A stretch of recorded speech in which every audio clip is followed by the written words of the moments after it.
Okay, shalom. So part of this week's Torah portion is taken from Exodus 23.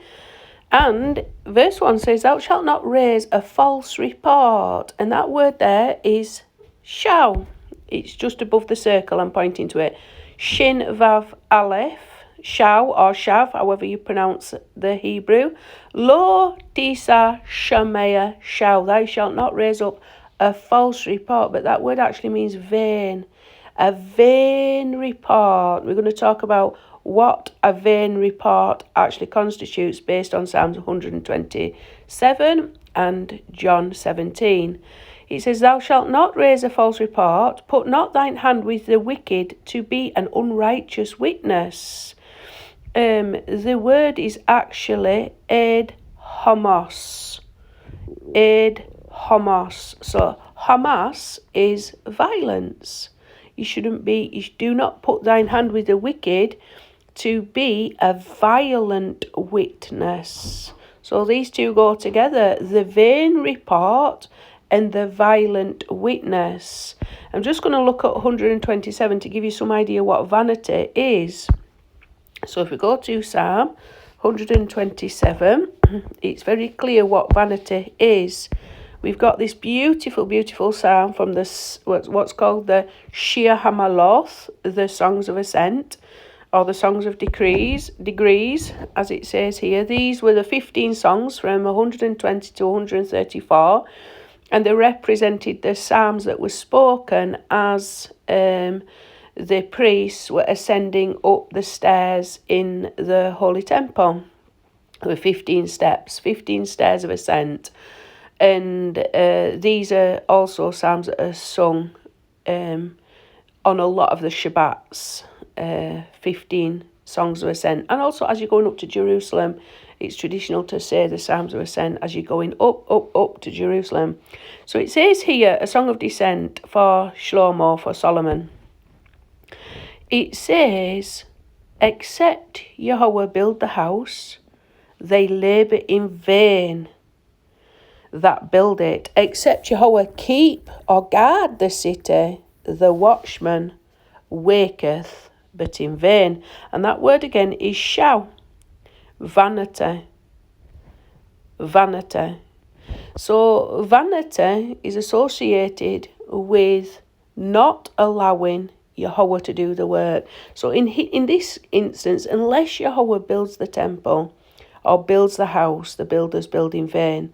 It's vain if we are not building up our own holy temple, which is our body, our whole holy temple to be a resting place for the holy name of Yahweh. And that really means going back to emulating his holy attributes, the 13 attributes as revealed in the Torah, the letter of the Torah, and the 13 attributes revealed above the letter of the Torah through Yeshua. So there's vanity if we do not allow Yahweh to be the builder of our temple. If we allow anger and depression and sadness and guilt and shame and regret, all these things, all the negative emotions to build our house, and our house is a abiding place for all that's negative in the world. The vanity of being an accuser, a false witness, all these things are gossip, hateful, murderous, covetous, violent. If we house all that, we are housing in vain. We are building up our temple in vain. It will be destroyed. That temple will be destroyed, and only the temple built in accordance to the name of Yahweh will endure forever. So there's vanity involved in our labour, and there's also vanity involved in our guarding. If we guard the city, unless Yahweh guards the city, the watchmen watch in vain. Im Yahweh lo yishma ir shau shoked shoma. The keepers guard in vain, or the watchmen stay awake in vain. Unless we have got our target set on the name of Yahweh, for everything we think, say and do, we're off target. And we also see this as written in John 17, Yeshua's prayer to his disciples. It's a beautiful, beautiful chapter. But here we've got it again, mention of the name. We've got to have our target to be emulation of the holy name. We've got to be like Yahweh. We've got to be like Yahweh.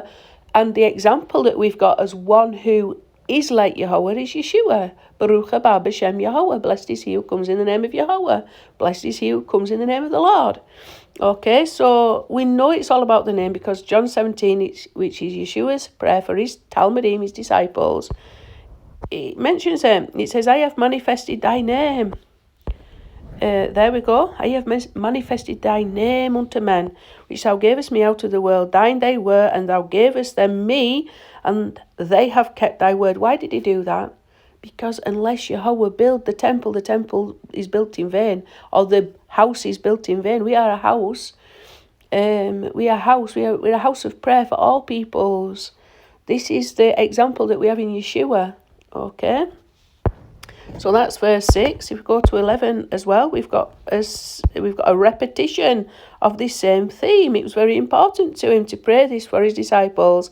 And now I am no more in the world, but these are in the world, and I come to thee, Holy Father, keep through thine own name. Oops, sorry. Let's go back. Keep through thine own name.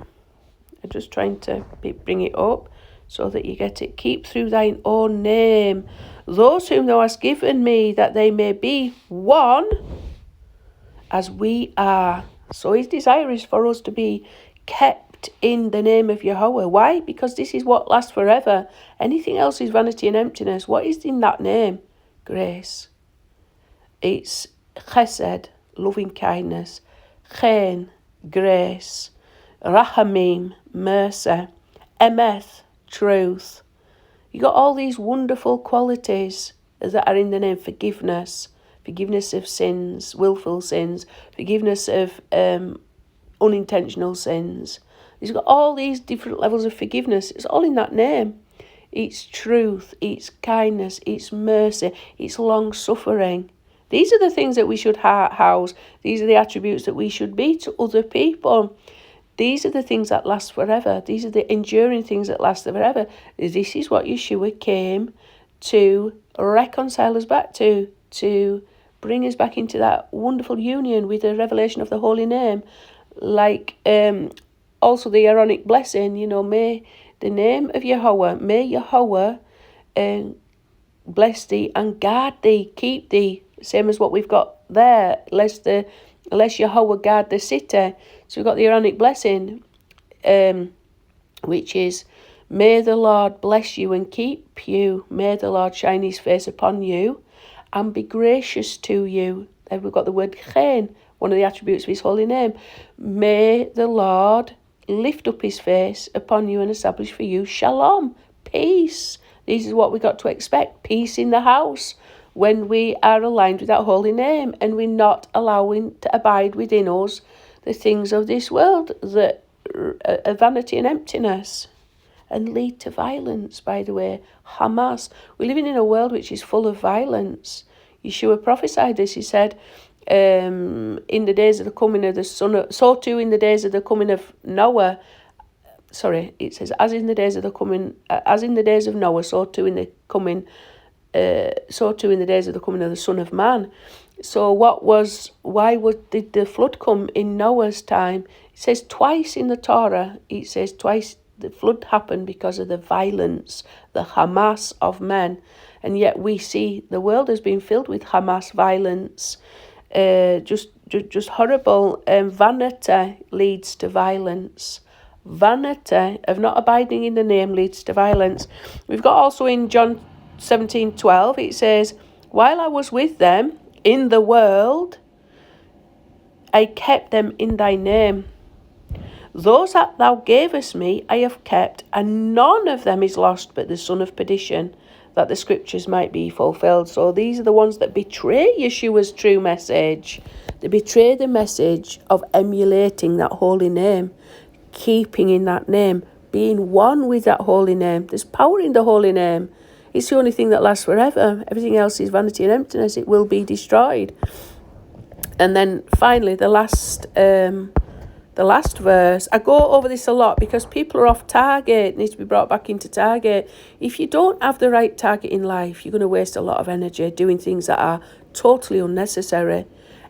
Allowing emotions to reside in you that are not helpful, that it can create vanity, it could lead to violence.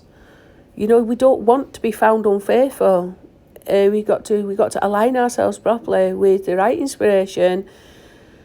We got to be vigilant watchmen over our own homes. By the way, vigilant builders of our homes, but vigilant watchers over the city we build. You know, unless Yahweh guard the city, the watchman guard in vain. Unless your guardman and the guard over you is this, okay, which of your negative emotions are you going to be entertaining today? Because if you're just going to be allowing all the negativity and vanity of whatever thought and emotion comes in to reside in you, and you're going to entertain those thoughts, you're doing so in vain. They're not going to guard you. Anger's not going to guard you. Depression is not going to guard you. Sadness is not going to guard you. Envy's not going to guard you. Guilt's not going to guard you. Shame's not going to guard you. They're going to destroy you. The name of Yahweh has got to guard you. You've got to say, this don't belong, this don't align right. This emotion is destructive. I need it to align right. So I've got to have loving kindness, I've got to have long-suffering patience. I've got to have forgiveness. I've got to have kindness. I've got to have grace. I've got to have mercy, compassion. All these things I've got to have there instead. Truth. I've got to have truth there instead. So finally in verse John 26, it says, I have declared unto them thy name, and I will declare it, that the love wherein thou hast loved me may be in them and I in them. So this name comes with a great promise to be reconnected to the same love. When we do our job right, when we build in accordance to that name, we build our house in accordance to that name, when we live in accordance to that name, when we guard in accordance to that name, it's a great blessing involved. We know that we are children of the King. We know how beloved we are. We know that Yeshua's mission for us has been fulfilled. You know, and we can stand against these forces that are in this world at this time. Great evil forces are in this world at this time. And they're knocking people off balance. And people are getting afraid. And people are getting depressed. And people are getting filled with vanity. I mean, people are waking up and thinking, what is it all about? There's no actual purpose to my life whatsoever. I'm just like a hamster on a wheel going round and round and round, getting more and more tired and more old and worn out. You've got to have the right purpose in your life. We're not hamsters on a hamster wheel. We're here to do a specific thing. We need to build up the kingdom of heaven on earth. And that includes conforming it to the image that we have been shown through Yeshua, the Messiah of Yotewah, the Messiah of Yahweh, the Moshiach of Yotewah. We have been given this, and we've got to conform our building to that. We've got to conform our guarding to that. And we are blessed as a consequence, because then we're living in the actual prayer. We see in literally the words of Yeshua's prayer for his disciples, for his believers, manifest and come true in our lives. We've no reason to fear, no reason to doubt, we've no reason to be ashamed, we've no reason to be sad, no reason to be angry, no reason to be violent, we've no reason to gossip, we've no reason to do anything other than emulate that perfect holy name and be one with it. And in doing so, we are an expression of God's love in this world. There's nothing vain about that. There's nothing violent about that. It's all good. With that, I'll say shalom.